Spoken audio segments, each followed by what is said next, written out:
L'actualité média qui a définitivement changé le marché cette année, c'est la mise en place du RGPD en mai 2018. Ça a mis un grand coup de pied dans la fourmilière, mais c'est très bien. On voit une amélioration des datas accessibles, un retour du ciblage contextuel. Donc je pense qu'on va trouver un bon équilibre entre le média planning et l'audience planning, et ça servira au mieux les performances des annonceurs et l'inventaire des éditeurs.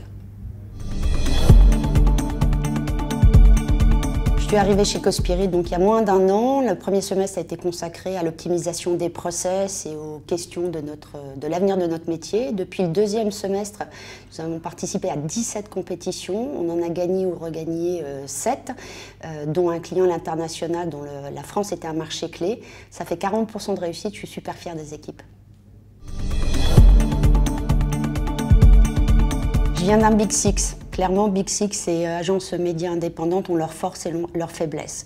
Mais ce qui est certain, c'est que les agences médias indépendantes sont une vraie alternative pour les petits et moyens annonceurs. Et dans ce cadre-là, Mediatrack est une structure parfaite, ni trop grande ni trop petite.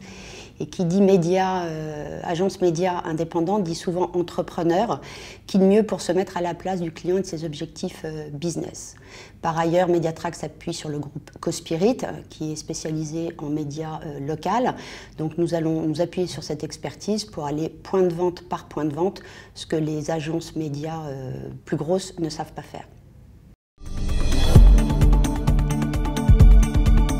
Devant la multiplication des points de contact et des contenus, les agences médias n'ont jamais été aussi importantes. Pourtant, on voit des services achats des annonceurs qui remettent en compétition en permanence, ce qui nous empêche de construire une relation pérenne et intéressante avec le client. D'abord pour des raisons de négociation d'honoraires. Or, les annonceurs nous demandent de plus en plus conseils et expertise. Et puis, une négociation des achats. Or, négocier les achats, c'est tuer ce qui font vivre les marques, c'est-à-dire les médias. Clients, équipe, people first, comme toujours.